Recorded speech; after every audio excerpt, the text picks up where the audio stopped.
Bambusová zvonkohra. Prvý raz som sa s ňou stretla, keď som bola na Bali. To bolo ešte v 97. roku. A odvtedy mám v každej nehnuteľnosti, v ktorej bývam, mám takéto zvonkohry.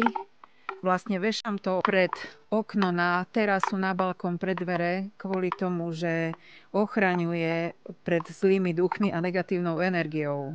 Začala som rozmýšľať nad tým, že viacerí, keď sa ma pýtajú, že jak je možné, že mi všetko kvitne, či tu na horách v nadmorskej výške 1000 metrov, alebo v Emirátoch, kde je 50 stupňov, z Chorvátska dozrievajú opuncie.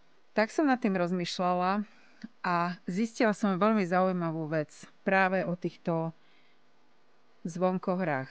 Že ich jemné vibrácie a vlastne zvuky pôsobia, predstavte si, že na rastliny, že podporujú cirkuláciu vzduchu, rozdávajú pozitívnu energiu. No a na to vlastne rastliny reagujú rýchlejším rastom, majú potom také silnejšie kvety, sú aj odolné. A k tomuto videu ešte pridám nejaké video práve z mojej záhrady v Emirátoch a naozaj si myslím, že má to na to veľký vplyv. Jasná pušná ruža.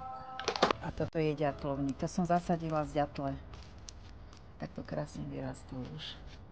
Takže táto nádherná rúža, púštna rúža, má svoje miestečko. Toto som sa vyhrala. Toto som si donesla ešte z Chorvátska, z ostrova. Túto rastlinu veľmi dobre sa rozmnožuje.